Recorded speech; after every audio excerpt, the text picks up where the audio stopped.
हज़रात नमाज से फारिग हो गए, उनसे गुजारिश है कि आगे करीब तशरीफ़ ले आए। नमाज़ों का ख्याल रखते हुए आगे करीब तशरीफ़ ले आए। Brothers who have completed the salah are requested to be mindful of the prayer. Who those who are praying salah requested to come forward. Jazakallah.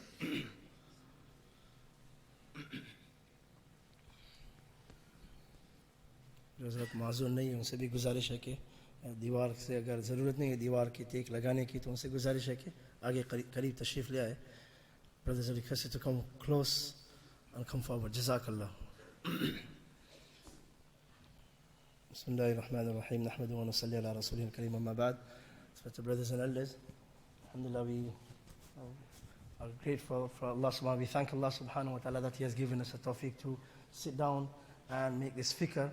And the topic today, as you all know, is Islam and atheists. Many questions that we have, our children today, they have been brainwashed and they have these questions. Sometimes we as parents, as students as well, we don't know how to answer these questions. They want dalil and proofs. Once upon a time, there was a time where we just used to say, Amanna wa saddaqna, whatever our Maulsab and whatever we have been told by our Maulsab, we used to take, and it was very easy. But now the time has changed. The fitnas are coming in, and one of the greatest fitna is our iman being attacked. And because of this iman being attacked, questions are raised. Muslims are asking questions. Muslims, because they can't, our youngsters, youth in Blackburn today, we know there are brothers who have these questions, and these questions are to do with iman and aqidah. One of the great, the trials of fitna is the fitna of atheism, which are, questions that we want answers for. Inshallah, in this session, and Sheikh Muhammad Yasir Hanafi has going to, inshallah, put in front of us these questions, these answers. So inshallah, may Allah subhanahu wa ta'ala make it beneficial for all of us and make it the means of guidance for the humanity. I would like to start off by calling one of our students in his class, Hafiz Ayan Hanslot. Inshallah, he will come forward and do qiraat. Hafiz Ayan. Hafiz Ayan.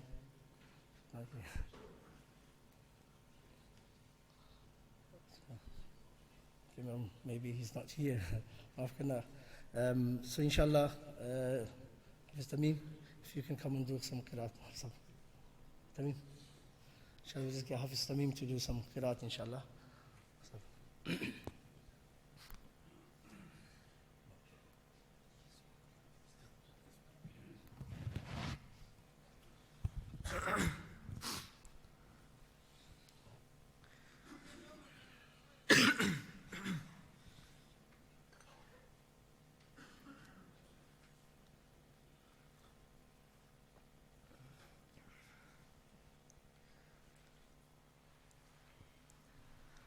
أعوذ بالله من الشيطان الرجيم.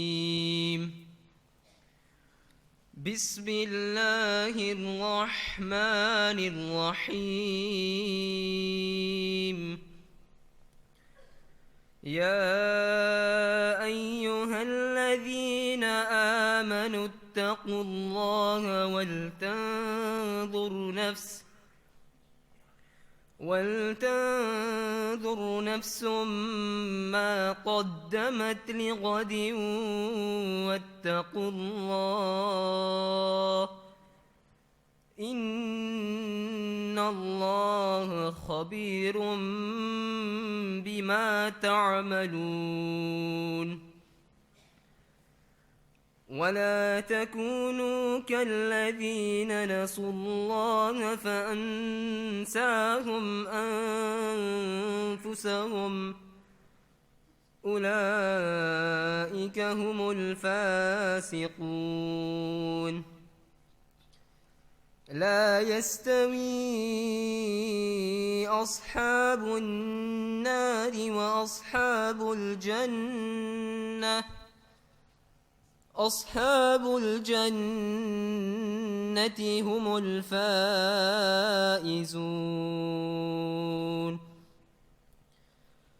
لو أنزلنا هذا القرآن على جبل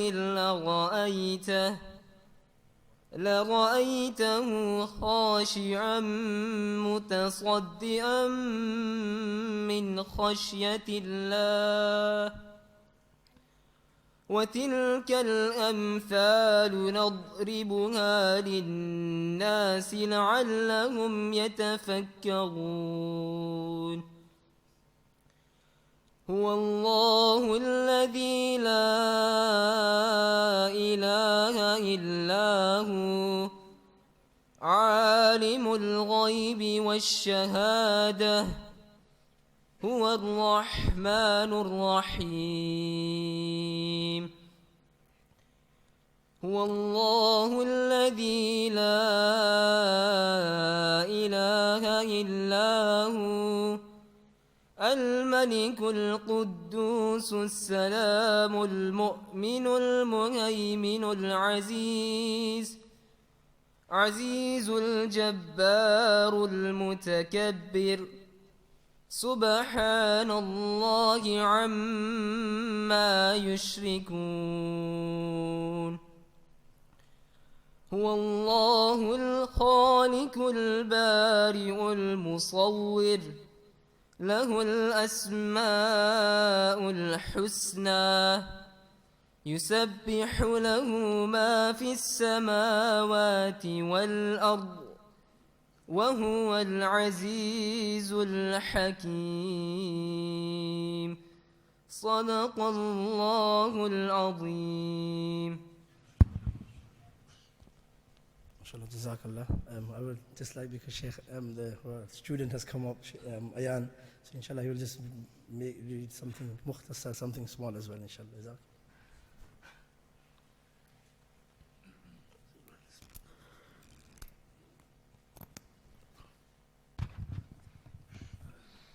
سورة التين مكية.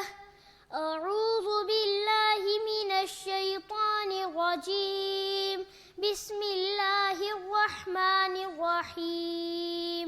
والتين والزيتون وطور سينين وهذا البلد الأمين. لقد خلقنا الإنسان في أحسن تقويم ثم رددناه أسفل سافلين إلا الذين آمنوا وعملوا الصالحات فلهم أجر غير ممنون. فما يكذبك بعد بالدين أليس الله بأحكم الحاكمين. صدق الله العظيم.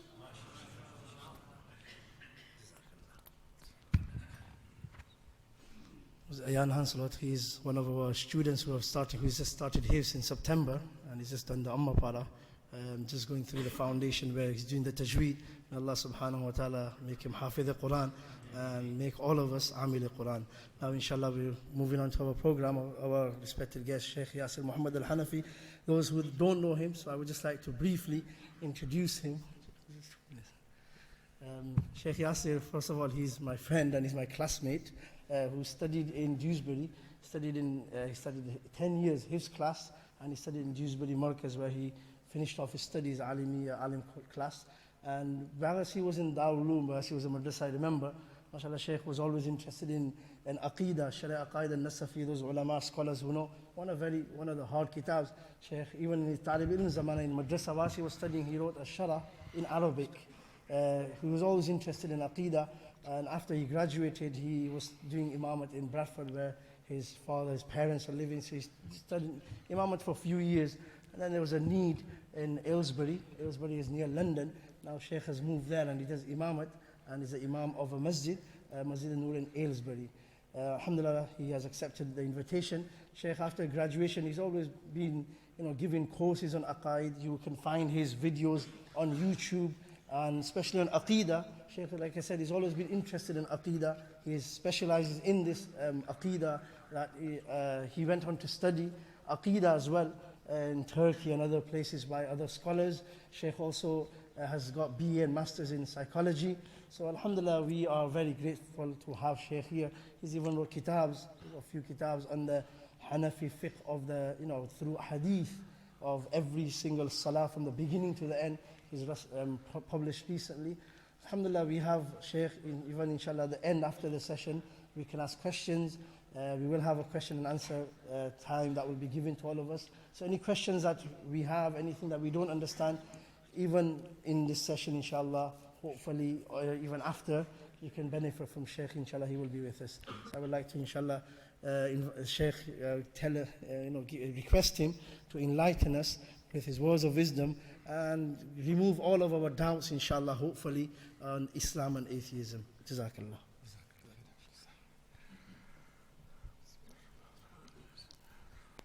Assalamu alaikum wa rahmatullahi wa barakatuh.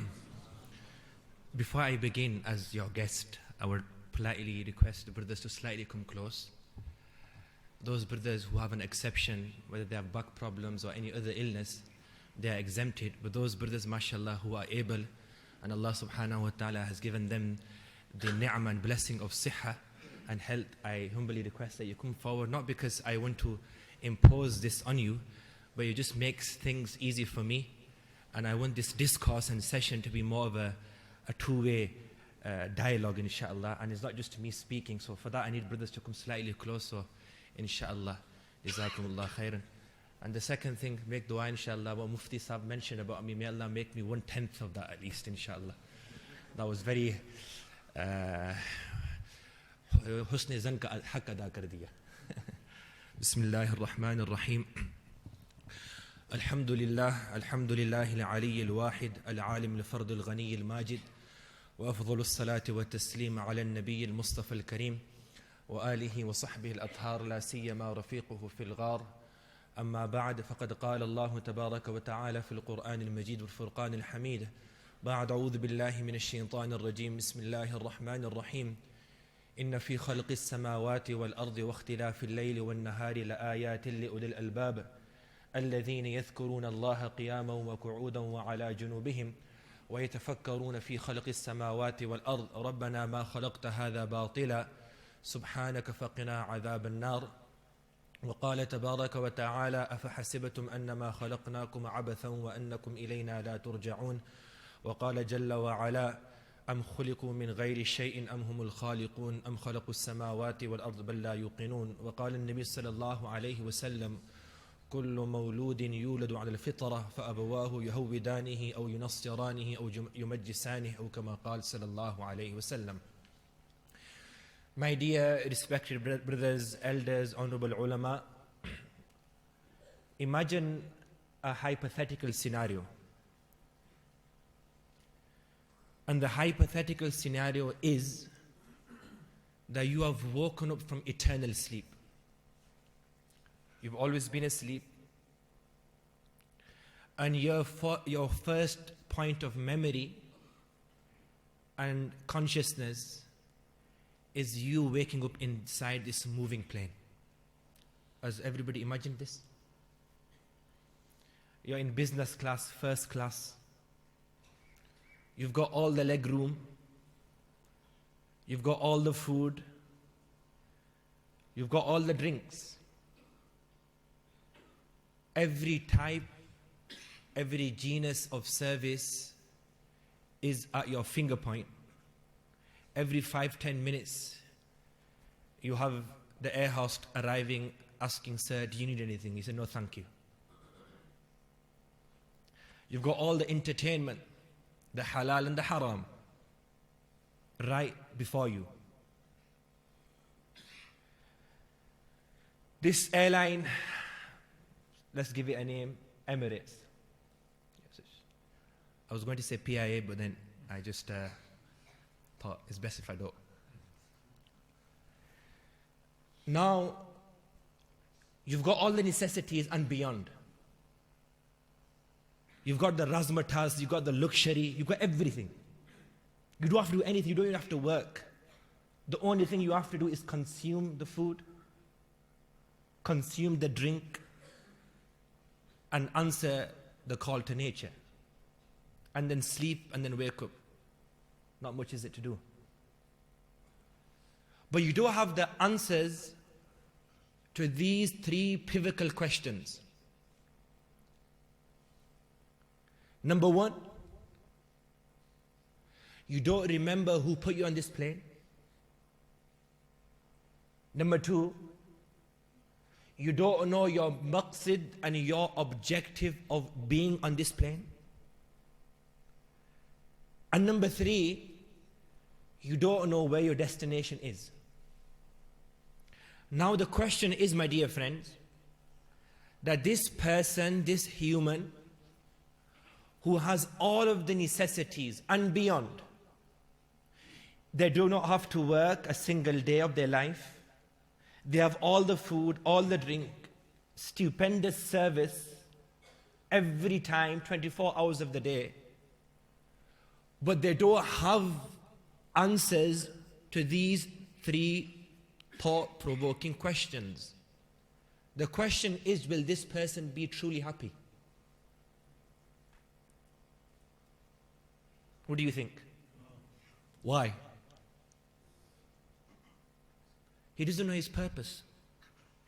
And if someone argues that yes, they are happy, we will reply that their happiness is delusional.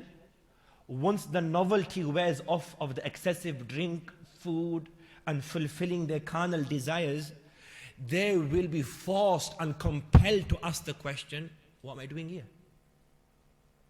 What am I doing here? What am I supposed to be doing here?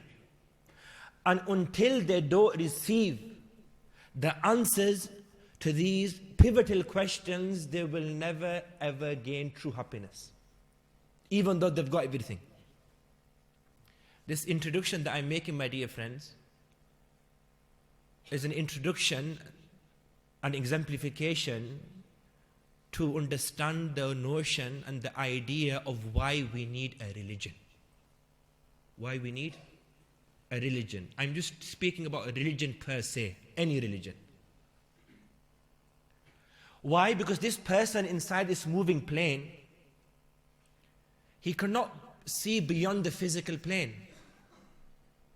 He cannot see beyond the physical plane. He doesn't know who put him in this plane. He doesn't know where they're going. He needs answers from an epistemology and from a resource which deals and explains beyond the physical world. Thus, the theologians and even philosophers, to some extent, accept that there's three ways of gaining knowledge. How many ways? Three. Number one, aql, intellect. A person, through their intellect and their sagacity, through reasoning and through logical arguments, through deductive reasoning and inductive reasoning, they understand and they learn and they perceive and they imagine things through the aql. Number one. Number two, through the senses, the physical senses. Hawas khams, the five senses. These are two ways of gaining knowledge. And these two ways are established. Everybody believes. The naturalists, the atheists, the scientists. However, this person inside this moving plane, is the aql sufficient for him? No, because the aql can only imagine something which is seen. It can only imagine something that is seen. People manufacture, they build planes, homes, houses, based on analogy. They have to look at something. Planes are built on the analogy of birds, for example. So aql is not sufficient, because he hasn't seen beyond the physical world. Are the five senses sufficient? The five senses are also not sufficient. Why? Because he hasn't seen, he hasn't heard, he hasn't spoken to anyone or anything beyond this physical world. So they need something beyond this. This is where wahy and revelation comes, my dear friends. Where our aql and our physical senses cease to function and explain, this is where revelation begins. And science, and when I say science, when I use the term science, I'm referring to the physical sciences, not any science per se, meaning subject. Science, physical science, you have chemistry, you have biology, and you have physics. These three subjects within science, they only deal with the physical world. if you study the philosophy of science, the philosophers of science will tell you that science is based on inductive reasoning and empirical method. Empirical method meaning anything that which they can try, which they can observe through their senses, and they can look at inside the laboratory, this is what they can explain. Anything that's beyond this, they cannot explain. This is the nature of science. This is the scope of science. Science, notwithstanding the fact that science has given us many things. I'm not here to denote or be an advocate of against science. No. Science has given us many things, many good things, copious things. However, science, the scope of science is limited. The scope of science is limited. It has a certain area. It only deals with the physical world. It cannot deal with metaphysics, for example. Beyond the physical world, it cannot explain. Why? Because that's not the scope of science. It's like saying, I can see with my ears. You cannot see with your ears because the scope of your ears, the modality of your ears cannot comprehend observation. The function of ears is different. In the same way, science cannot deal with the metaphysics, anything beyond the physical world. That's one limitation. I'm just quickly adumbrating some of the limitations of science. So science does not deal with the metaphysics beyond the physical world. Science does not deal with deductive reasoning. And these are established facts explained by the philosophers of science. Deductive reasoning. What's deductive reasoning? Deductive reasoning is this insight that Allah subhanahu wa ta'ala has given every person, where they derive and deduce basic conclusions. Let me give you an example. Without going into too much technicality and the nomenclatures of philosophy, I will use a basic example. You have two premises. Two premises meaning two sentences. Premises are the components of an argument. First premise, I say to you, all bachelors are not married. All bachelors are not married. Everybody understand this? Second premise, Zaid is a bachelor. Zaid is a bachelor. What's the conclusion? Zaid is not married. This is basic deductive reasoning. Science cannot explain this because it's not based on an empirical method. It's something inside a nur that Allah subhanahu wa ta'ala has put inside the aql. So science does not deal with metaphysics. Science does not deal with deductive reasoning. Science does not tell you morality and ethics. Science cannot explain what is good and what is bad. Why? Because science is based on physical process. They'll tell you how things happen. They cannot tell you why things happen. They can explain process only. They cannot explain value or intrinsic value behind anything. That is not the job of science. Let me give you an example. And I always mention this anecdote of Brother Hamza Zotzis. You might have heard of him. Greek brother. I was watching one of his debate against Professor Krauss, who is atheist, science, new atheist. And inside this debate, Professor Krauss said to Brother Hamza that you Muslims, you are against homosexuality. You Muslims are extreme. Why? So Brother Hamza said, look, homosexuality is a matter of ethics and morality.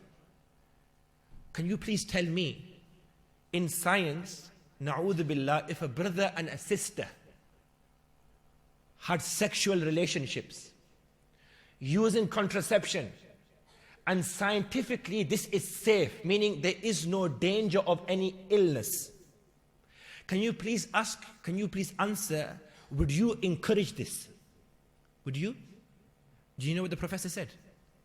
He said, even though scientifically there is no issue, but I wouldn't encourage it. There's no issue, but I still wouldn't encourage it. Everybody in the congregation went, Why? What is this This instinctive and subconscious that they had, this repugnant notion about this. Where did this come from? It cannot come from science. So, the summary of this is, my dear friends, that we need something beyond the physical world. This person inside this plane. And this is where revelation begins. And this is exactly the example of a person who comes inside this world. This moving world is like the moving plane. Who put us onto this world? What are we supposed to be doing in this world, and where is our destination? Until we do not find the answers to these questions and we do not act upon them accordingly, a person can never ever be happy. That's why the Quran very profoundly mentions وَمَا خَلَقْتُ الْجِنَّ وَالْإِنسَ إِلَّا لِيَعْبُدُونَ. That the objective and the maqsid of a person being in this world is to worship Allah subhanahu wa ta'ala. Allah very profoundly mentioned, Allah, listen very carefully, is only through the remembrance of Allah that the hearts feel peace and tranquil. And this is where a lot of non-Muslims, they're having, despite all of the physical and material world, they're feeling depressed. They're feeling anxious. They don't have any meaning in life. Why? Because they don't have religion. Religion is the only epistemology that'll give you the explanation of what you're supposed to be doing here. Science cannot tell you this. Now, moving on to the second part is why Islam? Okay, you've somewhat established that we need religion because science, etc. Even though a lot of atheists don't accept this. You know what atheists say?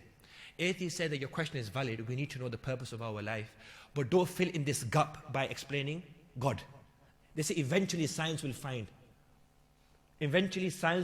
out our purpose of life. And please don't fill in this gap by explaining God. They call it God of the gaps. Now moving on to the second phase, why Islam? We are living in the West. If your colleague David, for example, says, Muhammad, listen, all religions, they call towards the concept of God. The monotheistic religions, as Judaism, Christianity, and Islam, or the polytheistic religions, as Hindu, or even humanists who say, just have, asal dil hai bhai. As long as your heart is clean and you're a good human, do what you like, do what you please. Why only Islam? Why Islam? What's the difference between Christianity and Judaism? They both call towards God. And Hinduism, they call towards many gods. Why only Islam? And the Quran is very clear, Inna deena inda Allahi al-Islam. That the only religion, I don't like translating the word deen as religion. Yes. The word religion is a very restrictive exemplification and demonstration of the meaning of deen. Deen is a very vast meaning. Religion is just somebody who comes to the masjid and he prays 5 times salah, for example, or he has a beard and certain clothes. Deen is not like this. Deen is a complete way of life. وَمَنْ يَبْتَغْ غَيْرَ الْإِسْلَامِ دِينًا فَلَنْ يُقْبَلَ مِنْ. Allah very clearly, categorically mentioned that whoever pursues a religion other than Islam, it will be rejected in the court of Allah subhanahu wa ta'ala. So now the question is, why only Islam? Quran mentions, we cannot give any false interpretation. We can't say, aapke liye bhi gunjaish hai bhai. No, Quran is very clear. الَّذِينَ ضَلَّ سَعْيُمْ فِي الْحَيَاةِ الدُّنْيَا وَهُمْ يَحْسَبُونَ أَنَّهُمْ يُحْسِنُونَ صُنْعًا. Those people who do good deeds inside this world, like humanists, atheists, who say we don't need no religion. They do good deeds. And they assume they have done good deeds. But Allah subhanahu wa ta'ala says, their endeavors have been wasted. Why? أُولَٰئِكَ الَّذِينَ كَفَرُوا بِآيَاتِ رَبِّهِمْ وَلِقَائِهِ. It's because they repudiated and they rejected the verses of Allah, and they rejected the fact that one day they will stand in front of Allah. فَحَبِطَتْ أَعْمَالُهُمْ. All of their actions were rendered completely void. فَلَا نُقِيمَ لَهُمْ يَوْمَ الْقِيَامَةِ وَزْنًا. Allah says, I will not give their actions a scintilla of weight on the day of judgment. Their actions will not be weighed at all. So how do we explain this? How do we explain to a non-Muslim that why only Islam? That truth is confined only in Islam. Haqq is only in Islam, and Islam is haqq. Islam is haqq and haqq is only Islam. The nisbah between these two is mutabaqa, is complete congruity. There is no other way. Islam is haqq and haqq is Islam. There is no other way. How do we explain this? So there are several answers. Considering the time, I'm going to give you brief 2 answers. Why only Islam or not any other religion? Number 1, this answer has 2 shiqs, two sections. Number one, we explain the 5 dimensions. We explain the 5 dimensions of life, not the 5 pillars. There's 5 pillars: Shahada, Zakat, Siyam, etc. We do explain this. We explain the 5 dimensions.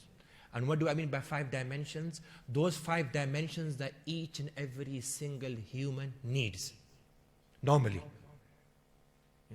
Normally, every single human needs these 5 dimensions. Number one, everybody needs a belief system. Everybody needs to believe in something. Some people believe in their career, they believe in their prowess, they believe in their credentials, whatever. And even an atheist, which means the assertion of not believing in God, is also a belief system. Is a belief system, and they have their arguments. So everybody needs to believe in something. Number one. Dimension number 2. Everybody needs to worship. Everybody needs to worship. And when I say the word worship here, I'm not speaking about the conventional meaning of worship, where a person goes to a place of worship and prostrates in front of Allah subhanahu wa ta'ala. Here I'm speaking about worship, the essence of worship. What is the essence of worship? You love somebody the most. You love somebody the most. Number 2, you respect somebody the most. And number 3, you obey somebody the most. This is the synopsis of the integrals of worship. You love somebody the most. The Quran mentions, وَالَّذِينَ آمَنُوا أَشَدُّ حُبَّ لِلَّهِ. Those people who have iman, they have extreme love for Allah. We love Allah the most. We respect Him and obey Him the most because He has given us everything. If you look at these integrals of worship, you will find them in every sphere of society. People, they're celebrities, for example. Those fun boys and fun girls that wake up early in the morning, before even brushing their teeth, they look at Instagram and Facebook and see what is trending, to see what the celebrity is doing. And if their celebrity prescribe a certain drink, they will take this drink without any advice from the doctor. If this certain celebrity starts wearing a certain piece of clothes, these people will begin to... This is servile conformism. This is servile conformism. This is blind following. Is a time of, like how we blind follow Allah's hukam. This is blind following. This is a form of servile conformism. People worship their career. They're career driven. They don't let anything come in their career. They love their career the most. They respect their career the most. They respect the manager the most. Yes. If you look at this meaning of worship, my dear friends, every single society has this meaning of worship. And if a person argues that they don't worship any society, they don't worship any job, they don't worship any manager, minimum their worship is their desires. أَفَرَأَيْتَ الَّذِي مَنِ اتَّخَذَ إِلَهَهُ هَوَى. The Quran mentions, have you seen that person who has made his carnal desires ilah and their Lord? So we speak regarding the 5 dimensions. Why only Islam and not other religion? Number 1, everybody needs a belief system. Number 2, everybody needs to worship. But the difference is, my dear friends, between the concept of worship in Islam and other than Islam is people worship several entities, whereas a Muslim is exonerated and is freed from the servile conformism and the worship of creation and only worships Allah subhanahu wa ta'ala.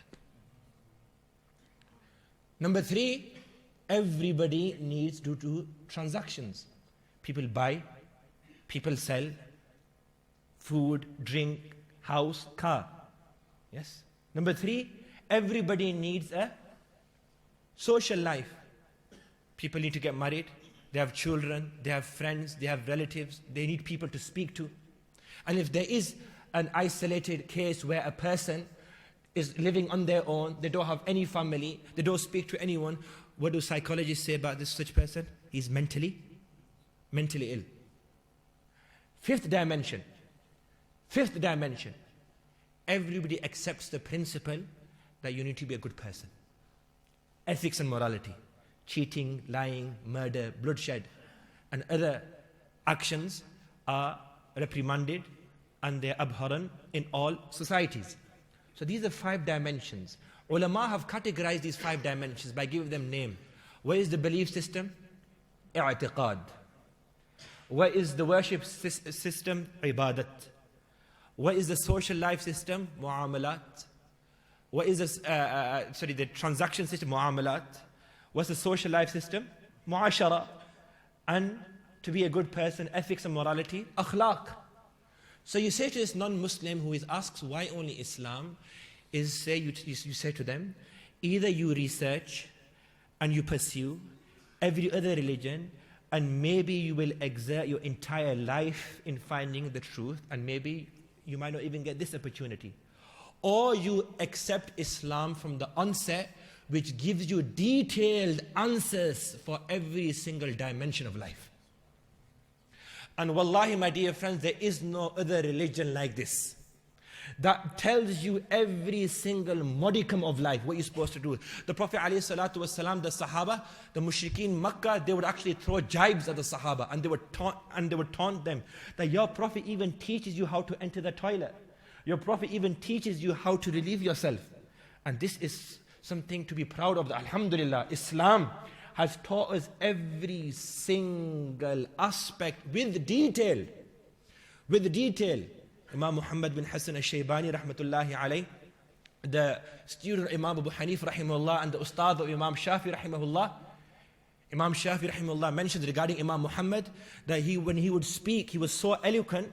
Allah subhanahu wa ta'ala had given him such proficiency inside his linguistic skills that when he would speak, it was as though that the Quran was revealed in his language. He mentions that I gained knowledge from Imam Muhammad, equivalent to the weight, the books of 2 camels. One person, Jewish rabbi, read 2 of his works, Al-Jami' al-Saghir and Al-Jami' al-Kabir. Upon reading these 2 works, he accepted Islam. Somebody asked him, why have you accepted Islam? He said, the truth that I found and the detail that I found inside these 2 works, it compelled me to accept this religion after thinking that if this Muhammad, who is an ummati and a follower and an individual of this ummah, if he has so much truthness and haqq inside his works, how is the great Muhammad sallallahu alaihi wasallam going to be? His book has been published recently, 11-12 volumes. The first volume is the ibadat. The remaining 10 or so volumes is to do with muasharat and muamalat and akhlaq. Great detail. So this is one reason. Why only Islam? Reason number 2, why only Islam, is our epistemology. And what is epistemology? Epistemology is basically a fancy word of saying how we gain knowledge. The theory of knowledge. How we gain knowledge. How do we know about Islam? And Islamic epistemology is the most rigorous, vigorous, strong that can be imagined. We have a system, and the ulama will tell you, of isnad. Isnad, chain of transmission. If our reputable Mufti Sahib here, Mufti Abdullah, if he mentions a hadith of Bukhari to you, he can take that hadith of Bukhari from his teacher to his teacher, all the way to Imam Bukhari, and from Imam Bukhari to Prophet sallallahu alaihi wasallam. This chain of transmission that Islam has, no other religion has.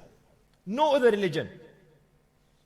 That's why Abdullah, the great erudite Abdullah Mubarak rahimahullah used to say, لَوْلَا الْإِسْنَادِ لَقَالَ مَنْ شَاءَ مَا شَاءَ. If there was no chain of transmission, every single person would have said whatever they like. But me sitting here today on this chair, if I say anything that is dodgy or anything that is obscure, the first person that will be there to reprimand me is your local Mufti Sahib. The scholars, local scholars, they will be the first on my case. Where has he said this? Where has he taken this from? This is not found in the ahadith of the Prophet sallallahu alaihi wasallam. One of our friends was having a dialogue with a munkari hadith. Munkari hadith is a person who rejects the concept of hadith and the compilation of hadith. He said to him that you are saying the Prophet alayhi salatu wasalam ahadith are preserved. We find different categorization. Sahih, mawdu, fabricated, weak. These different how can we trust the hadith when we have so many various types? So my friend, may Allah subhanahu wa ta'ala bless him, said that these categorization and these different types of hadith, this is exactly the evidence that the Prophet ﷺ hadith is preserved. Because if you say a fabricated hadith, the scholars will tell you, don't you dare say this hadith is fabricated. This cannot go back to the Prophet ﷺ authentically. You analyze every other religion, my dear friends. Forget chain of transmission, they've got missing chapters. They've got missing verses. Look at the Bible, for example. Look at the Bible, for example. You cannot trace back a single chain, an authentic chain, to Isa alayhi salatu wasalam. In Judaism, you cannot trace back a single chain of transmission to Musa alayhi salatu wasalam. And in Islam, alhamdulillah, the ahadith that we study, we can trace back each and every single one to the Prophet sallallahu alaihi wasallam. And they say, who have you studied by? Who have you studied by? They don't ask you what have you studied. Who have you studied by? The scholars ask, who have you studied by? They want to know the authenticity of your knowledge. Epistemology of Islam is very, very, very, very strong, my dear friends. You will not find this in any other religion. And not just the hadith per se. Those people who narrate the hadith of the Prophet ﷺ, their lives have also been preserved. You know the science of Rijal. Rijal basically is the science where the muhaddithun, those people who narrate the hadith of the Prophet ﷺ, their life is scrutinized. In other words, muhaddithin scrupulously look at their life. Were they truthful? Were they honest? Did they have good memory? Allahu Akbar. And we have books and tons of books. We have an entire science on this, just this Rijal. And they are Western Orientalists, Mustashriqeen, who have accepted Islam after researching this science of Rijal. Just one story, Imam Bukhari rahmatullahi alayhi, very famous story. Imam Bukhari rahmatullahi alayhi, look how scrupulous the scholars were. Not just the hadith, it's just how they used to conduct themselves so they can carry on with the legacy and the hadith of the Prophet sallallahu alaihi wasallam. Imam Bukhari, Muhammad bin Ismail al-Bukhari, his father was a very rich person. His father was a very rich person. And he told Imam Bukhari that, you know what, you don't work. If you start working, then you will be able to concentrate and compile the hadith of the Prophet alayhi salam and then narrate this to the ummah. If you're studying and working at the same time simultaneously, it will be difficult. Imam Bukhari rahmahullah, you know, Nalek students like me who read within a year, he compiled this book in 16 years, traveling. 16 years traveling. 7,000 or so ahadith after every hadith. Before every hadith, he included inside his work, he would have a bath, read 2 rakat, pray 2 rakat, and ask Allah subhanahu wa ta'ala, beg Allah for goodness and khair, and then he would include this hadith inside the book. His student mentions there were times where Imam Bukhari had to live on leaves because there was no food. So he was once traveling, and before he began his journey, he embarked his journey, his father said to him, you take this money, and you don't work. Approximately 30,000 gold coins. Allah subhanahu wa ta'ala knows best the currency or the value of those gold coins today. You take these and you invest this. Let someone else work for you, and whatever profit you make, you take some. This is called the action of mudaraba. Mudaraba is a transaction where two people, one person investment capital, the other person works, and whatever profit they get, they will share amongst them. So he was traveling inside a sea, and there was a thief who looked and realized that Imam Bukhari has got this bag of gold. So for him it was Christmas or Eid.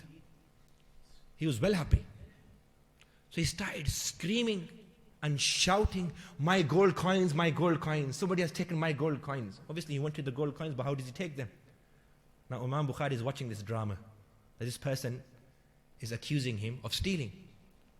People of the ship come to this person and ask, what's happened? He said, my life saving.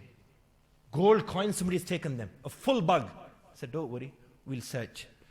They searched the entire ship, they couldn't even find a single gold coin. So they came back to him and they said, look, please, for the sake of Allah, keep quiet. There's nothing on the ship. So he's confused. He's perplexed. I'm sure I've seen something. So he went up to Imam Bukhari and said, brother, listen, where's the bag of gold coins? Imam Bukhari said, I threw them in the ocean. He said, what? Why? He said, when you accuse me of stealing, I realize I'm going to narrate the hadith of Prophet ﷺ to the ummah. And if they accuse me and if they see in my life biography that I used to steal, they will not accept the hadith of Prophet ﷺ. So spontaneously I threw the gold coins inside the river, inside the water. So my dear friends, Allahu Akbar. Number one, the 5 dimensions, and number 2, epistemology, meaning how this deen has come to us. So why do we need religion? Just to quickly adumbrate the main key points. Number one, why do we need religion? Because the physical is a physical world, physical process, and science which deals with empirical methods and inductive reasoning cannot tell you beyond the physical world. So we need religion because that's where wahy comes. Why only Islam? In Islam I told you 2 main answers.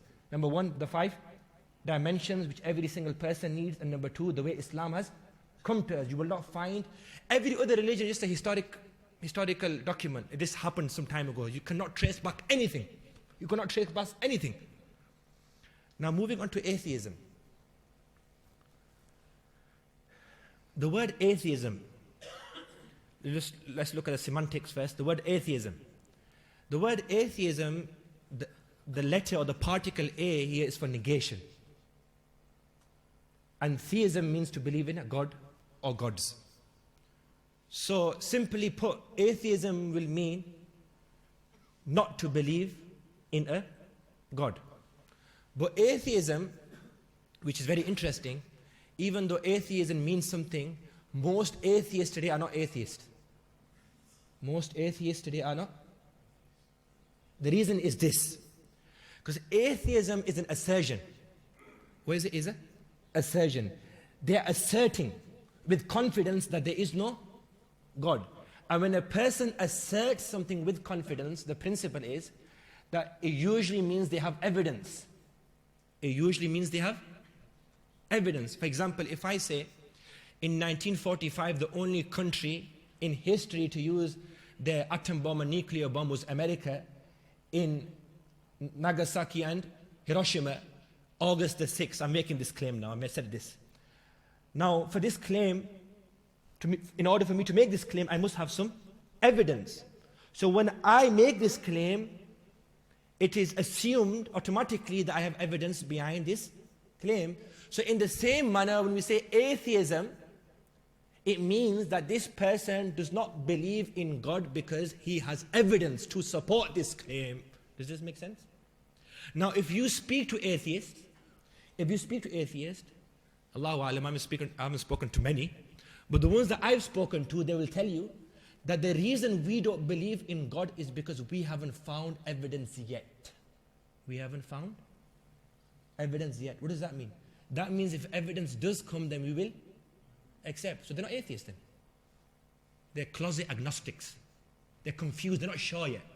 Atheist is a person who doesn't believe in God, and they have valid evidence, sound evidence establishing this. Most of them say we don't have evidence yet that God exists. So that means if evidence is given to you, will you accept? Yeah, they should accept. So even though they're called atheists, most atheists today are not atheists, linguistically speaking. Number 2, you know, there's this notion today, idea amongst people, that this is a new fitna. Atheism is a new fitna. Agnosticism, pantheism, and LGBTQ, and all of these other corrupt ideologies and doctrines is a new fitna. My dear friends, no fitna is new. All of these fitan have existed since shaitan has been there. Shaitan has got a PhD inside fitnas. No fitna is new. Yes, it might be newly presented, repackaged in a different way, but the fitna itself is not new. Homosexuality has been there since in the time of Lut alayhi salatu wasalam. The Quran addresses this. Atheism and agnosticism has been there. Yes, it has always been there in society, and few individuals have had this belief.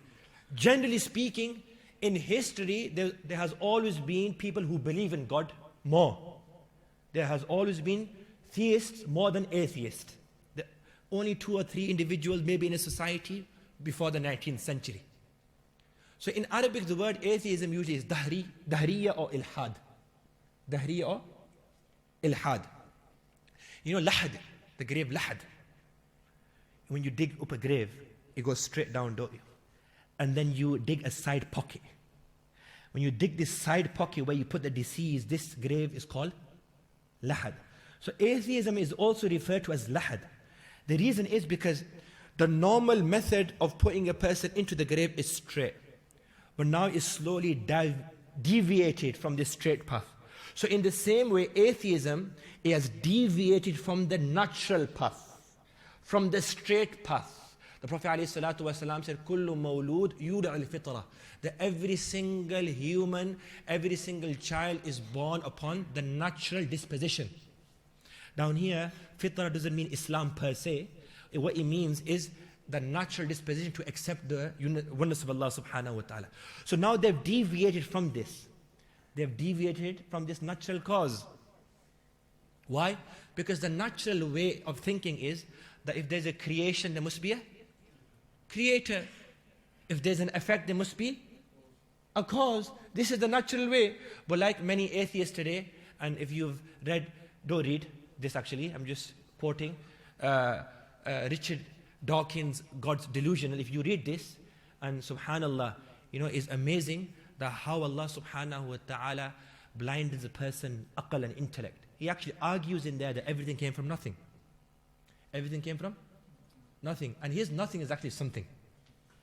So what they will do, they will try their best. They'll even change the definitions of dictionary to suit their own aqaid. They're doing this now. The new atheists are doing this. The new atheists have started doing this now. They're changing definitions now to suit their own aqaid. So this is the normal way. Every creation has a creator. Everything that's designed has a designer. Every effect has a cause. How can anything come from nothing?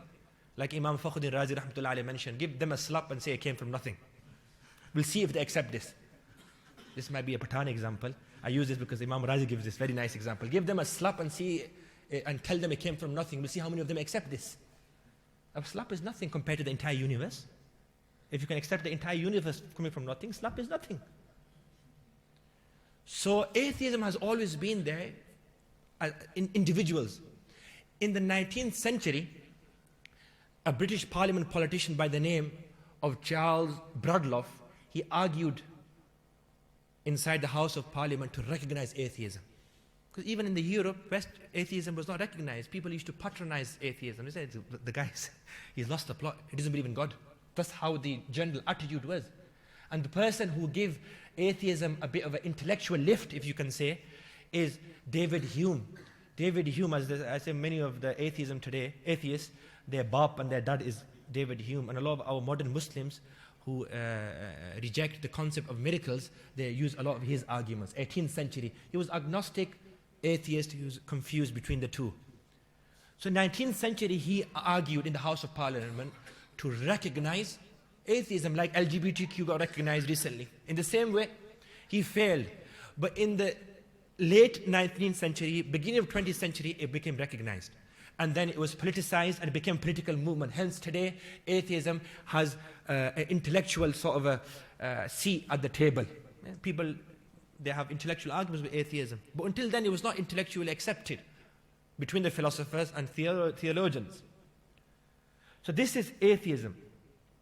And why is atheism, what are the implications of atheism? Number one is irrational. Why is it irrational? Because a creation without a creator, a design without a designer, it has no value. According to atheism, nothing has value. Why? Because everything is natural, a physical process. It doesn't have intrinsic value, it's just a physical process. Nothing has got intrinsic value. Nothing has got a purpose, ultimate purpose. Ultimate purpose. There's no hope in atheism too.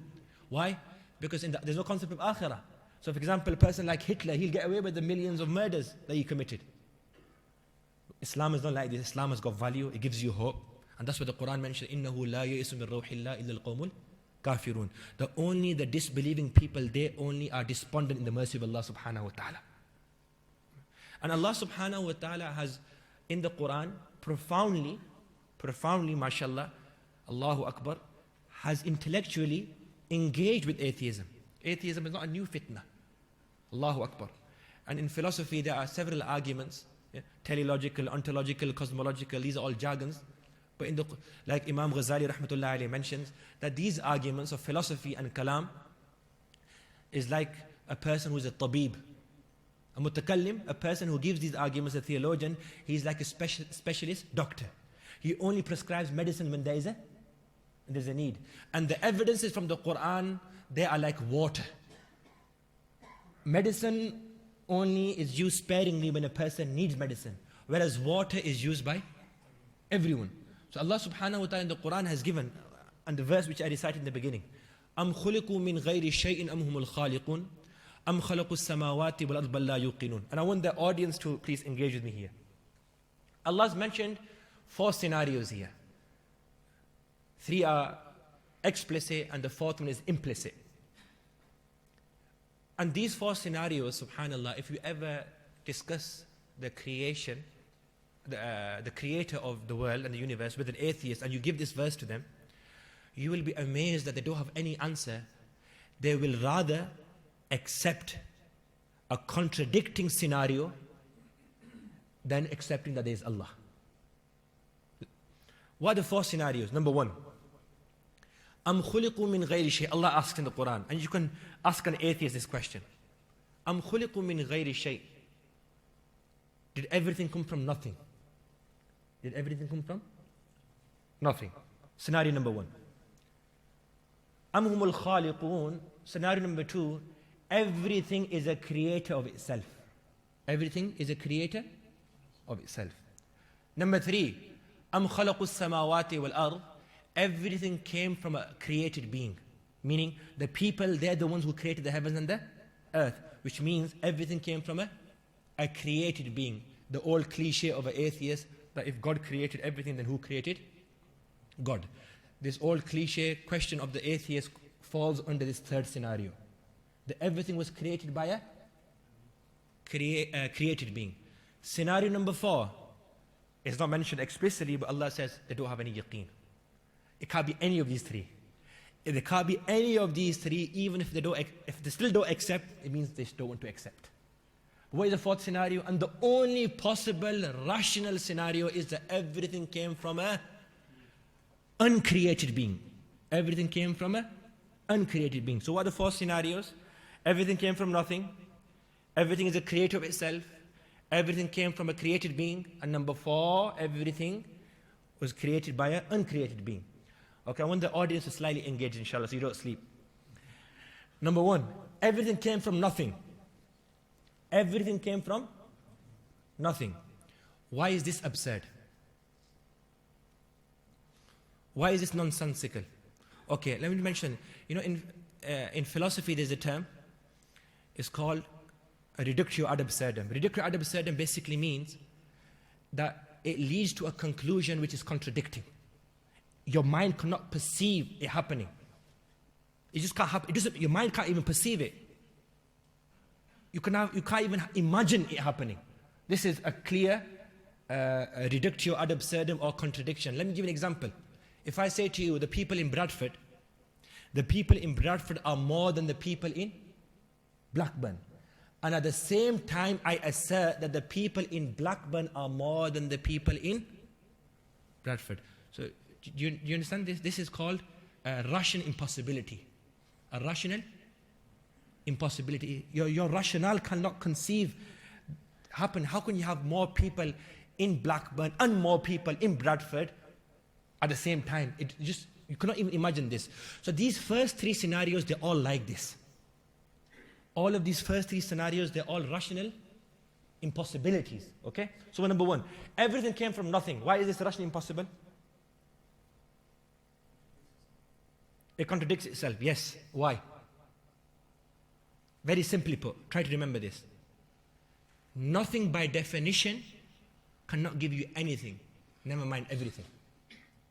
Nothing by definition cannot give you anything, never mind everything. Nothing by definition, even though Richard Dawkins, and this was on the TV, it's on YouTube, he was asked by a Christian philosopher, I think, that do you actually believe everything came from nothing? He said, yeah. And the people started laughing at him because he's supposed to be an intellectual biologist, I think, and he's not used to people laughing at him. People started laughing. But he actually believes that everything came from Nothing. But if you look up the definition of nothing, nothing cannot give you anything. Imagine if I do have £10 on me, in my pocket, I do have £10 in my pocket. Can I give you £10 from my pocket? Because nothing produces nothing. It doesn't produce anything. Let me give you an example, better example. You're locked up inside a room, nothing can go in, nothing can go out. You decide, I'll spend my final few moments and my last throes of death inside this locked room. After half an hour, you woke up. Inside this room, you saw a stupendous and beautiful marvel desk. And on this desk, you saw a nice Apple Mac computer. You opened the laptop and it said, "Dear reader, I came from nothing." Can you imagine this for a moment? Is this possible? So this is number one. Why is impossible? Because nothing by definition cannot give you anything. Even though a lot of the atheists like Professor Krauss and Richard Dawkins and others, they've tampered with the definition of nothing, and their nothing is actually something. Their nothing is something. Scenario number two, everything was created by itself. Everything was created by itself. Why is this Russian impossible? No matter Russian impossible, you cannot even imagine. Yeah. Why? Why cannot everything create itself? For example, Zayd's always used. He's bashed bichara. Imagine Zayd. Can Zayd create himself? Why? It leads to a contradiction, doesn't it? What contradiction does it lead to? It leads to the contradiction that Zayd existed and he didn't exist at the same time. Zayd existed and he didn't exist at the same time. You cannot have existence and non-existence at the same time. I can't have this glass existing and not existing I can't have neither of them. I can't have a glass which doesn't exist, nor does it non-exist.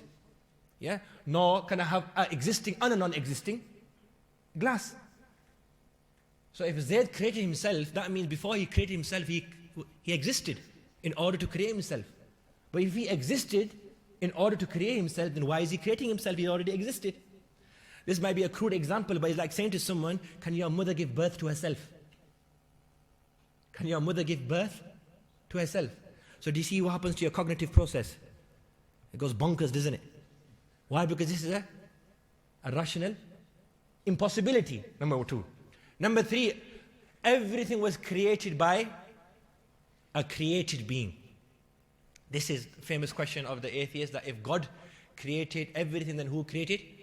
God. And the hadith Prophet ﷺ said that the shaitan comes to people like this, and he says to them, how you were created through my parents, etc., to all the way to Adam ﷺ, and they say, okay, who created Adam? They say, Allah. Man khalaq Allah, na'udhu billah, who created Allah? At that time, you're supposed to say, amantu billah. The ulama mentioned that you're not even supposed to have a rational discussion with shaitan at this point. Because if you give a rational argument, what he's going to do? He's going to give you one back, and then you can get confused. You just say, no, amantu billah, I believe in Allah. But why is this impossible? What is wrong with this question? Who created God? The fundamental problem with this question is that a person who asks the question, who created God, according to them, God is created. According to them, God is created. Meaning, every God is created. Because the concept of God is created. And if the concept of God is created, what would that lead to? It will lead to something called infinite regress of causes. Let me give you an example. Infinite regress of causes. I've got this I've got this water gun. Okay? I've got this water gun, and inside this water gun I've got fresh water. And I'm shooting this water gun at your waterproof jacket with your consent. You have to be careful with words today. Yes? If I said sniper and I carried on, Mufti Sahib would be in trouble. So I've got this water gun with water, and I'm shooting this water gun at your waterproof jacket. But I'm waiting for Mufti Sahib's order. I'm waiting for his order. And now, he's waiting for somebody else's order. So we ask the question, okay, who is waiting for that person's order? So what's the common factor here? We're keeping asking the question, who's waiting for whose order? They're waiting for somebody else's order, that Mufti Sahib is waiting for somebody else's order, and we carry on forever. Will I ever initiate this clean water onto your waterproof jacket with your consent? No. Why not? Because it's infinite regress of causes. In the same way, if God is created, then every God is created. Then God number 2 who created God number 1 is also. And God number 2 is created by God number 3, and God number 3 is created by God number 4, and this will carry on. There will be no beginning, there will be no creation. That's why the Quran mentions وَهُوَ يَبْدَأُ الْخَلْقَ. It is Allah who initiated creation. It is Allah subhanahu wa ta'ala who began creation. So the only possible scenario is that everything was created by an uncreated being, which is Allah subhanahu wa ta'ala. And surprisingly, scientists today, they say, some of them have accepted very reluctantly that there is a natural force that's created everything. There is a natural force that has created everything, but they're not ready to say it's Allah. They just won't say it's Allah. My dear friends, I have very less time. I know 7:30 food is coming, so I'm going to conclude now, even though there was many other points I wanted to mention. But just to conclude before we take a few questions, is, my dear friends, wallahi, the more shukr we do every day on Islam, the less it is. Alhamdulillah, Allah is blessed with Iman in Islam. And living in a 21st century society, the hadith of Prophet ﷺ mentioned that a time will come where people wake up in the morning as believers, and in the evening they will be disbelievers. And yumsi mu'min wa yusbihu kafira. And in the evening they will be believers, in the morning they will be disbelievers. Have you ever contemplated how this will happen? It's happening. Social media. All the fitan that our elders were scared of, we don't want our people to go outside, we don't want our children to go outside and to hang around the wrong people because they'll get wrong ideas and wrong ideologies, and they used to build big walls and extension and make sure the house is preserved and protected. All of those fitan and those fears have come inside the house. And we don't even know our children are being indoctrinated. I mean, look, I'm not going to go into this topic now, but the concept of jihad, for example, what's happened now? Our Maulvis, us people, me myself, we're not ready to say the word jihad. We say, J. So much mehnat has been done on our doctrine. And what is wrong with jihad? Jihad is not terrorism. If you study the philosophy of war, the Western philosophy of war, alhamdulillah, I had the tawfiq to study the philosophy of war. I was surprised, wallahi. I thought, I can't even believe this is not even being challenged. According to the Western philosophy of war, they have something called the justice war theory. 6 conditions, they have to go through these conditions and then they can attack a country. Yes? Sometimes they can even violate those conditions. For example, in 1945, when they killed 500,000 people, the only country in the world to use atom bomb. They used this based on the philosophy of utilitarianism. Utilitarianism philosophy is, if you have this assumption that some good will come out of killing people, doesn't matter, do it. So 500,000 lives, nothing, as long as good comes out of this war. Does anybody challenge this? Nobody challenges this. So what I'm saying is, the word jihad was spoken. What is wrong with jihad? Nothing wrong with jihad. There's nothing wrong with jihad difa'i, and there's nothing wrong with jihad iqdami. Alhamdulillah, by the grace of Allah, we can intellectually debate those people who have problem with jihad, and we can compare and contrast with their justice war theory. They'll have no leg to stand on, inshallah. Alhamdulillah. Prophet ﷺ was not a warmonger. But what's happened now? J. Even now, I probably think, what's you doing? Marigya. The word jihad. That's happened. They're successful with that. Now what's happening now? LGBTQ. The P.S. Morgan on that Good Morning Friday, was it? Good Morning Britain. He kept on reiterating the question. Are you telling me, do you believe that homosexuality to be a sin? What they're doing now, they're making it synonymous. If you disagree with homosexuality, by default, you are now homophobic. That's what they're doing now, isn't it? If you disagree with homosexuality, you are. So that means all of the 6 billion non-Muslims, they're all Islamophobic because they don't agree with Islam. By this logic, everybody is Islamophobic.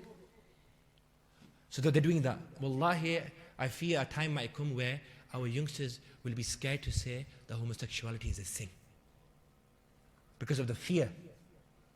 Because of the fear. Mufti Sahib said in the beginning, learning our Aqidah today has been important, is important like never before. We are at war.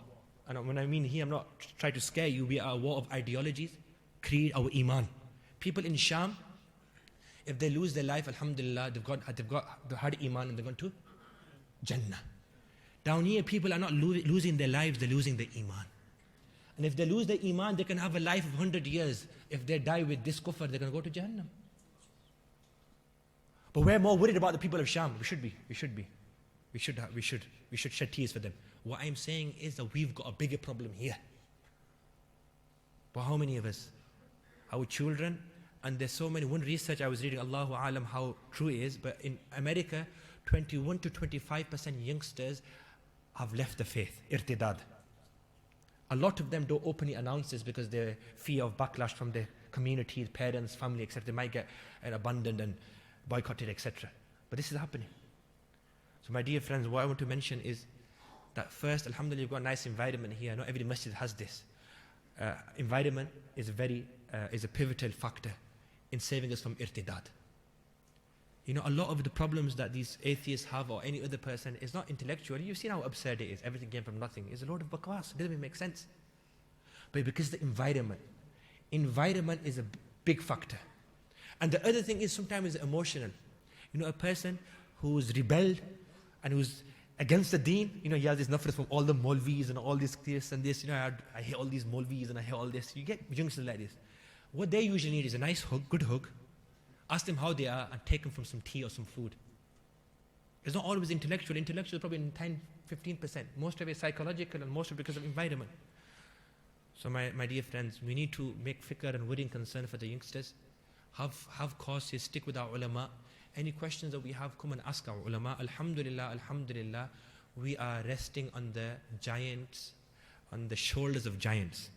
There isn't any question in Islam that cannot be answered. Our ulama, I'm a babbaga, I'm a parrot. I'm just quoting what the ulama have mentioned. We are not saying anything new. Our ulama have dealt with, answered these questions in detail. Subhanallah, the like of Abu Hamid Ghazali and Fakhruddin Razi radiyallahu anhum. We need to obviously build this connection with our legacy and with our scholarship. And we need to teach our children Aqidah. And now inside school, I've got one friend who's got PhD in philosophy, and he was saying that they're introducing a new philosophy at primary school level now. And he actually went to a few schools. And he said, this is very, very worrying. They make the children sit down and they say, do you believe stealing to be bad? They say, yes. So if the Muslim child, for example, says, why is stealing bad? Or because Islam says, for example. So, oh, interesting. So your morality or your ethics is based on what your religion tells you. What if your religion told you to do this, for example, something bad? Now the child is stuck. So what they're doing, they're taking the trust away of that child from the religion. And they're indoctrinating the children now. You know, when our children go to school, we should ask them what are they doing in school? What are they learning? Honestly, we should do.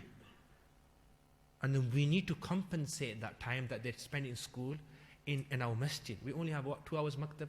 And even in there, may Allah Ta'ala forgive us. I don't know how the situation here, but where I am, the father and the mother there missed the mosque because of grandma's birthday, auntie's wedding. Little things. They don't give the same importance.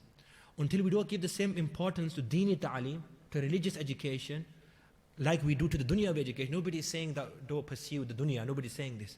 Until we don't give the same or more value, then my dear friends, this is going to be a big problem. May Allah subhanahu wa ta'ala keep us steadfast upon iman. May Allah subhanahu wa ta'ala guard our iman, the life and the iman of our children. May Allah give us death upon iman, resurrection upon iman. Inshallah. Is there any questions, inshallah? Jazakallah, Shaykh, for his talk. Many of the things might have been going over head, but at least there's few things, alhamdulillah, at least we know the Islam, the religion Islam, there's answers. It's just maybe lack of our knowledge just shows how much, it was the simple things that were discussed. Just we can understand how much knowledge or how little knowledge we have about these basic simple questions, about these simple answers that inshallah we do have answers to all these questions. Now, if any brothers, they do want to ask any questions, are requested to maybe stand up and you can ask questions, inshallah, for the next 10-15 minutes. Oh, they don't have to stand up, they can just stay. Okay, you can just put your hand up. And inshallah, after that, all brothers are requested again. We have food prepared as well. If there's no question, inshallah, we'll be completing with a dua. So we'll just have questions now, brothers.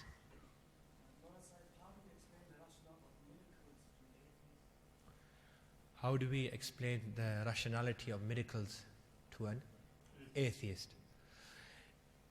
Remember that Richard Dawkins I was talking to you about? I remember watching one of his interviews with that Mehdi Hassan in the Oxford Union. So Richard Dawkins said, oh, how can you believe in the miracle of Mi'raj, the Prophet ﷺ, when he ascended the heavens? And then he was laughing and mocking and throwing jibes at Mehdi Hassan that he believed in this. If an atheist says to you, do you believe in miracles? You say yes. And if they say, how? You say to them, prove me the impossibility of miracles. In other words, prove to me that miracles are rationally impossible. Miracles are rationally, and remember the definition of rationally impossible I gave you, that your mind cannot even imagine it to happen. Because David Hume, who is their pioneer in rejecting miracles, even he accepted very reluctantly that miracles are rationally possible. And today, alhamdulillah, with the technology, it's very easy to understand Aqidah. Our Ustad Maulana Mufti Musa Sahab, may Allah Ta'ala preserve him, give him a long life, he used to say in class, कि आजकल अकायद का समझना बहुत आसान है. The Mu'tazilites, they would have this argument, how could a'mal, actions be weighed? How can you get salah and then measure salah? Or how can you get siyam and measure siyam? Today, everything is measured. Speed is measured, blood, everything, pressure, all types of things are measured. There was this objection that how can simultaneously so many people see the Prophet ﷺ in the dream. So our Ustad mentioned in class that there's one football game going on. How many people are watching around the world? So when you say to an atheist, prove miracles to be impossible, rationally impossible. And the definition of rationally impossible is that you cannot imagine it happening. They cannot do this. Because miracles, even according to their founder, founder in the sense who led the argument against this, even he accepted. Yes, it might be difficult to understand, but it doesn't mean it's rationally impossible. If 50, 60 years ago you said, in those days, in those days when they sent cassettes to Pakistan and India, so you record a cassette and you should get to the Pakistan or India after like a month, and they used to listen to it for 1 hour, and then you should record, and then you should send it back. Imagine at that time you told your elders that a time will come, I can speak to you and you can speak to me as though we are in the same room. I will be looking at you and your surroundings, and you will be looking at me and my surroundings, and it will be a clear correspondence. And say, this guy, he lost the plot. What are you talking about? But it's so conceivable now.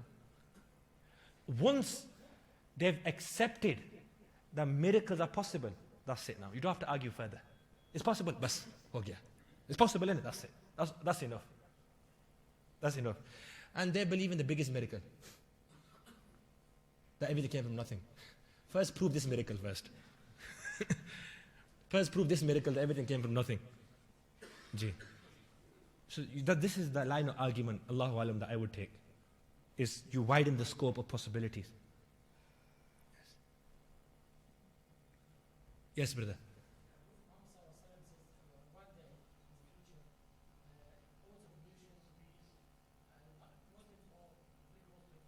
Yes.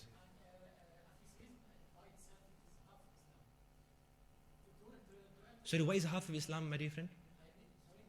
What is half of Islam, you said? Atheism. Okay.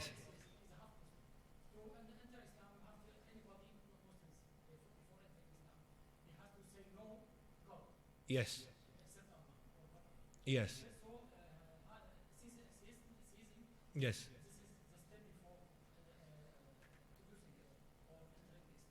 Yes. So I know what you're saying. You're basically saying atheism is like half of Islam. Even though it isn't half of Islam, but you're saying from the kalima la ilaha, they're negating anyway. Yes. Yes. Second half, yes. And the second half is, you look at the creation, look at everything. Everything, like the Arabi, the Dehati said, he was asked, does Allah exist? He said, Bewakuf, what kind of question is this? Al-ba'ar tudullu ala al-ba'ir. If you walk inside a desert and you see the droppings of a camel, you have this conviction and certitude that a camel has walked past here. وَأَثُ الْأَقْدَامِ عَلَى الْمَسِيرِ. And in the same desert, if you are observing the footprints of a person, you'll have this conviction that a person has walked past here. So small things, you have the conviction of that entity or that existence of that being. So first, sama'u dhatu abaraj. such a huge sky with no pillars. وَالْأَرْضُ ذَاتُ فِجَاجٍ, such a vast earth with many ways and roads. وَالْبَحْرُ ذَاتُ أَمْوَاجٍ, such a huge ocean hitting waves in one another. تَدُلُّ عَلَى الْخَالِقِ الْوَاحِدِ الْقَهَّارِ. This is Allah subhanahu wa ta'ala. This is all evidence. The creation is the evidence of Allah subhanahu wa ta'ala. The biggest evidence is the creation. The biggest evidence is the creation. Yes. Yes, brother.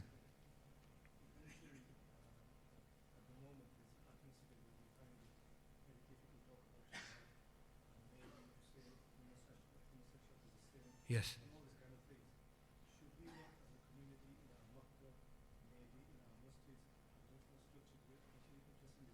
Yes.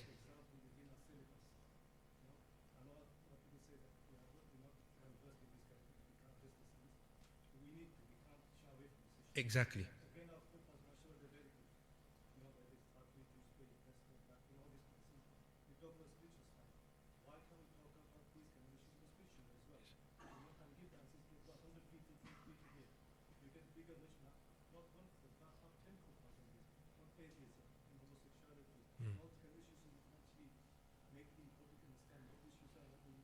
Very good point, brother. I spoke to Mullah Abdul Rahim Sahib Limbada on this issue. He said the way to counter this is to have a system in place in our maktab. Like you said very rightly, that one or two speeches does not do justice. We need an independent system where we introduce the Islamic concept regarding these issues and we teach our children. You're 100% right. And we cannot shy away from this. Definitely we cannot shy away from this. Inshallah, hopefully this will be, inshallah, your fikr will, inshallah, initiate a practical, inshallah, progression. Yeah, inshallah. I think obviously the best way to sit down with the local people, do a bit of fikr.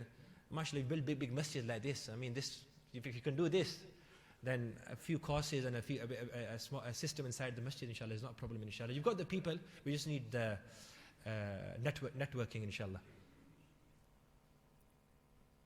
Yes, Brother Waqas. Atheists say that obviously, like have such a peaceful and kind God, and why is there so much suffering in the world? Yeah, the question is regarding the problem of suffering. This is one of the main cards the atheists play, and unfortunately a lot of our Muslims, they've come into this trap, is that if there is a all-loving and all-powerful God, then why does he let suffering happen in the world? There's a Rahman al-Rahim God, and 114 verses of the Quran, 113 of them start with Ar-Rahman and Ar-Rahim, most merciful. Then why is there suffering in the world? So I'll quickly give 6 points regarding this question. Before I give the first point, this question was first introduced by Epicurus, is a Greek philosopher. He was a Christian, but he had this hatred for God. You get these people, they're naraz with God. For some reason, they're naraz, they don't get on with God. So he was one of those that he never got on with God. And this was his objection. He put this in a riddle, that if there's an all-powerful and all-loving God, why is there suffering? So point number one is that the atheist who questions this, we have to ask them to prove and establish that suffering is intrinsically bad. Number one. Suffering is intrinsically bad. Meaning, are all types of suffering bad? According to Islamic discourse and through mushahada and observation, it isn't. How many times have we suffered or we've gone through a test and it's made us a better person? So many times we've gone through problems and it's made us as a better person. We are better with Allah, we are better with the people, etc. Number one. Number two is that the premises, meaning the foundation of this question is wrong. This actually should be point number one. But point number two. That the premises and the foundation of this question is invalid. Why? Because Epicurus said, why can an all-loving and all-powerful God allow suffering to take place? We say to the atheists that our God is not only all-powerful and all-loving. That's not our God. Is our God like this? Is our God only all-powerful and all-loving? All-powerful and all-loving are only two of the attributes of Allah subhanahu wa ta'ala. Allah has several asma wa sifat, attributes and names, 99 plus. He's Al-Hakim, He's Al-Alim, He's omniscient, He's omnipotent. Jabbar, Al-Mutakabbir, Al-Alim, All-Knowing. So many sifat of Allah subhanahu wa ta'ala. So that's number two. That come at least represent our God correctly. You have misrepresented our God. That's number two. Number three, what's the opposite of this argument?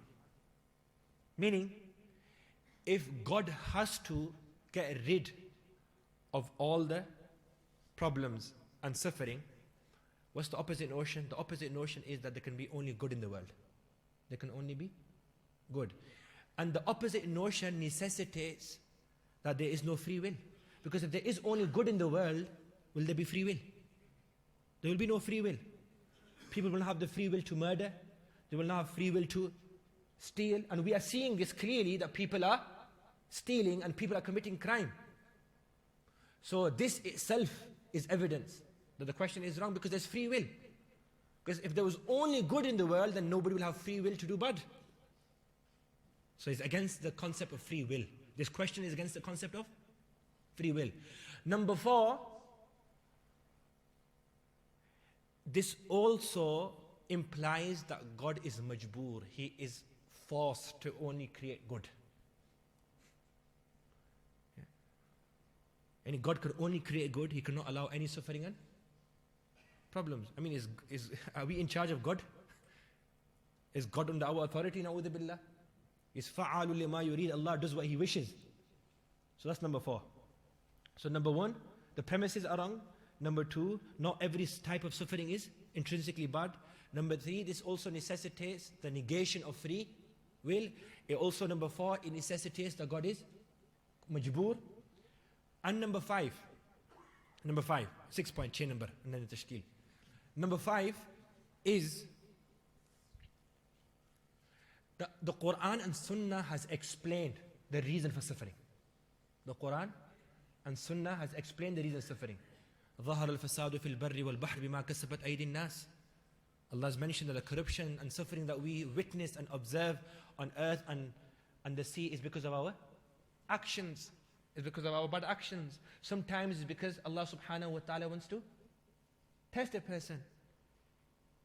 And not understanding every evil, or the reason behind every evil, or the wisdom behind every suffering, does not mean that there is no reason. And the prime example to this is the story of Musa alayhi salatu wasalam and Khazir alayhi salam. Musa alayhi salam is like, what are you doing? You've killed a child, you've broken the ship. But there was reasons. So there are reasons.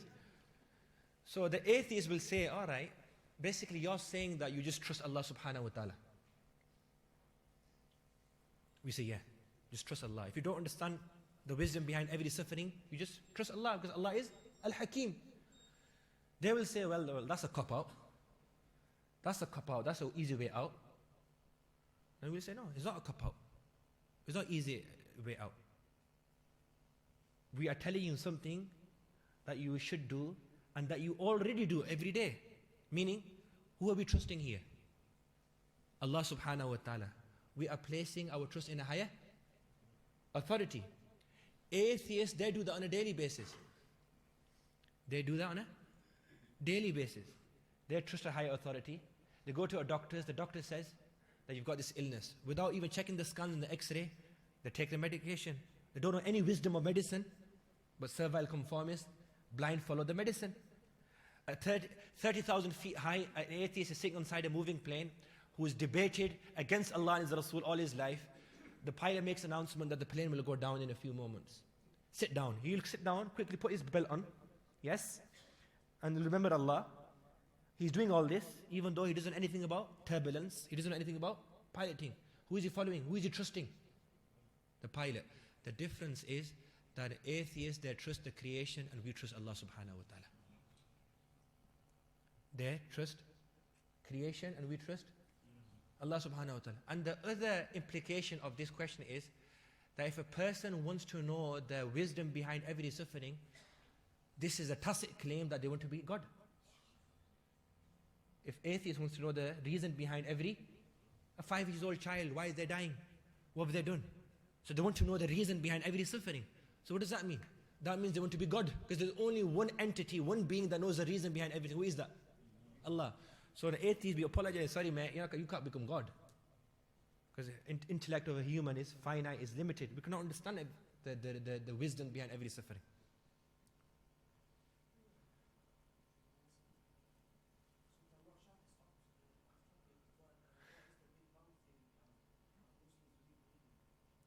The Big Bang Theory is... Yeah, the Big Bang Theory basically is very interesting because this is another problem in science. You know, in science they use the term scientific fact. What do they use? Scientific fact. Now the philosophers, even though the scientists they'll disagree with this, but the philosophers of science, they argue that the word scientific fact is a paradox. It's oxymoronic. Why? Because science is based on theory. Why is science based on? Theory. It's based on inductive reasoning. Unlike David Hume's blow against science is that inductive reasoning cannot give you definitive conclusion. The most inductive reason can give you is beyond reasonable doubt. And the whole physical world is based on inductive reasoning. That's why in the courts, what do they say? They say we have evidence beyond reasonable doubt. They can never say we are 100% convinced. You could never say this. Never. In inductive reasoning. Anyway, this is so scientific fact. So science, by its nature, is based on, dhann, speculation. It's based on speculation and conjecture, etc. And fact, the word fact denotes definitive. What is fact? Fact, something that is intrinsically true and can never be changed. So when you put these two together, scientific fact is like a paradox. You're using something that is speculation and at the same time using something that is definitive. You cannot have a scientific fact. That's philosophers of science argue. And the reason this is linked with your question, brother, is because the scientific fact, again, look, if this was a fact, why did it change? Scientific fact was regarding the world, the philosophers especially, and then the scientists later on, that the world is pre-eternal, meaning the world has no beginning. This is what they believed. And when I say the world, I'm referring to the creation, the universe per se. That the universe does have no beginning. It has always been there. It's qadim. This is what the scientists believe. All the way until, Galileo and Kepler and Einstein, they all believed this. Until the 1950s when the Big Bang Theory came out. So that so-called scientific fact, that the world was pre-eternal, this fact changed. How can a fact change? Fact can't change, but it changed. So that's why using the word scientific fact is not good. Now moving on to the Big Bang Theory is where they believe the Big Bang Theory basically is that everything was in a small atom and then it blew up and then we had everything. Allah subhanahu wa ta'ala has indicated to us in the Quran, أَوَلَمْ يَرَ الَّذِينَ كَفَرُوا أَنَّ السَّمَاوَاتِ وَالْأَرْضَ كَانَتَا رَتْقًا فَفَتَقْنَاهُمَا. That the heavens and the earth, they were like a compound, a pressed compound. Then Allah subhanahu wa ta'ala split this and then the heavens and the earth came. But again, the Big Bang Theory cannot explain who created this first initiation. Yes?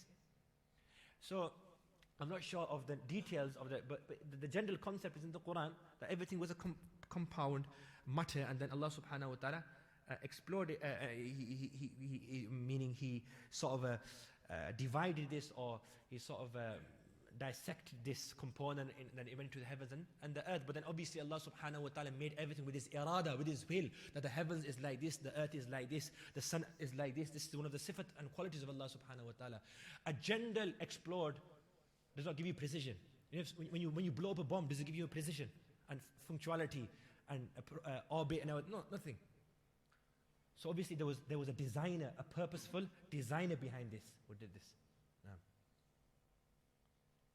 Yes, brother. A common question that you get most from atheists is where is God and what was God doing before creation? So where is God? Creating the creation. Yeah. So the answer is that God, according to Islamic discourses, God exists without a place. Place, space, directions, these are contingencies, meaning they are creations. They only apply to us. Allah is the creator of creation. That's what the hadith of Bukhari mentions. كان الله ولم يكن شيء غيره. Allah existed and nothing apart from Allah existed. This is aqidah of the entire Ahlul Sunnah. They agree with that, but then they say, Yeah. what was he doing? What was he doing? Yeah. We don't need to know. That's, And nor can we, he hasn't told us. He hasn't told us. Through scripture, he hasn't told us. Through scripture, he hasn't told us. Yeah? And why do you need to know what God was doing if you don't believe in God? First believe in God, then we'll explain what he was doing. Yes? You only can ask the question what God was doing if you believe in God, innit? But if you don't even believe in the God's existence, then why are you worried about what he was doing? You believe in the non-existent. Yes. Sometimes you have to give the accusative responses. You can't give an academic response to everything. Because not every response deserves an academic response. Yes. Yes, brother. Islam is the only way. Sometimes atheists say, what if someone hasn't received the message, what if someone hasn't, let's say Amazon rainforest, for example, when they haven't had Islam, then how can they be judged? Mufti Yusuf, opinion bata de? Rai bata de wo Sheikh Abdul Rahman ka. So there is an opinion amongst the scholars, the Ash'a'ira, and the vast majority of Ash'a'ira, they believe that the conditions, there are three conditions for a mukallaf, meaning a person who is legally responsible. Number one, they have to be aqil, meaning they have to be sane, and they can understand the concept of God.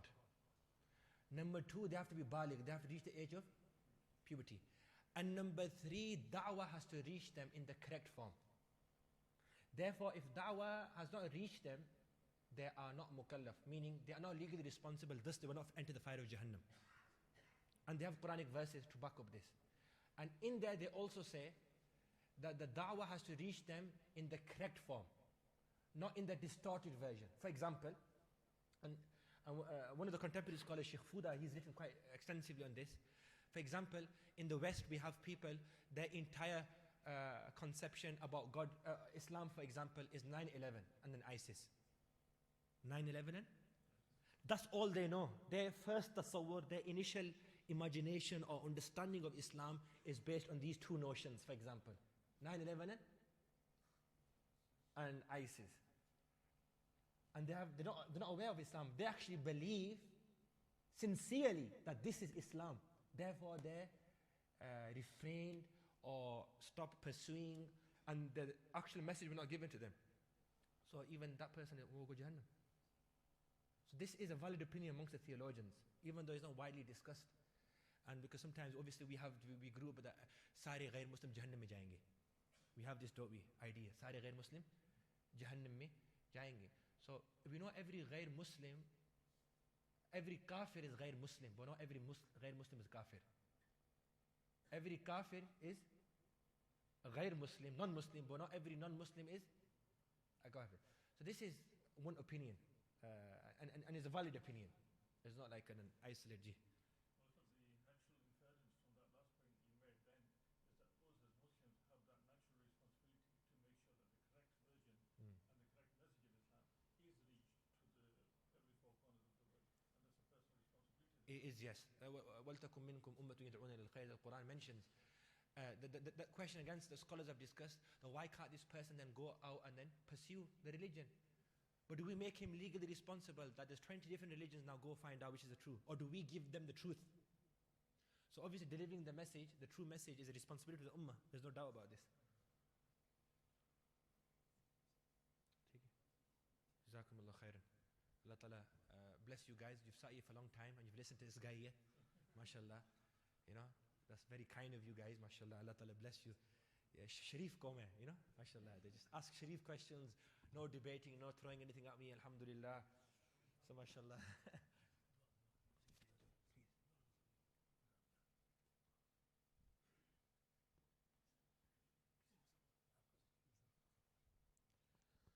اللهم لك الحمد كما ينبغي لجلال وجهك وعظيم سلطانك اللهم صل على محمد كلما ذكره الذاكرون اللهم صل على محمد كلما غفرتك الغافلون اللهم أنت ربنا لا إله إلا أنت خلقتنا ونحن عبادك ونحن على عهدك ووعدك ما استطعنا نعوذ بك من شر ما صنعنا نبوء لك بنعمتك علينا ونبوء بذنوبنا فاغفر لنا فإنه لا يغفر الذنوب إلا أنت اللهم ثبتنا على الإيمان وأمتنا على الإيمان واحشرنا يوم القيامة مع المتقين مع إيمان. ربنا آتنا في الدنيا حسنة وفي الآخرة حسنة وقنا عذاب النار. اللهم طهر قلوبنا من النفاق وأعمالنا من الرياء وألسنتنا من الكذب وأعيننا من الخيانة فإنك تعلم خائنة الأعين وما تخفي الصدور. اللهم إنا نسألك من الخير كله عاجله وآجله ما علمنا منه ما لم نعلم ونعوذ بك من الشر كله عاجله وآجله ما علمنا منه ما لم نعلم. سبحان ربك رب العزة ما يصفون وسلام على المرسلين والحمد لله رب العالمين. جزاكم الله خير. Just like to finally thank from myself and the committee member and all of the masajid, thank the Sheikh for taking out his time. May Allah subhanahu wa ta'ala preserve his knowledge and make it the means of guidance for all of us. Inshallah, Sheikh does do any question, any other brothers who have questions, they can ask him. He will be joining us upstairs with food. So all brothers will get, once again, Jazakallah for all of you coming to this event. Inshallah, our brothers are requested to go upstairs. We can meet Sheikh and ask him any questions. Inshallah, in the future, we can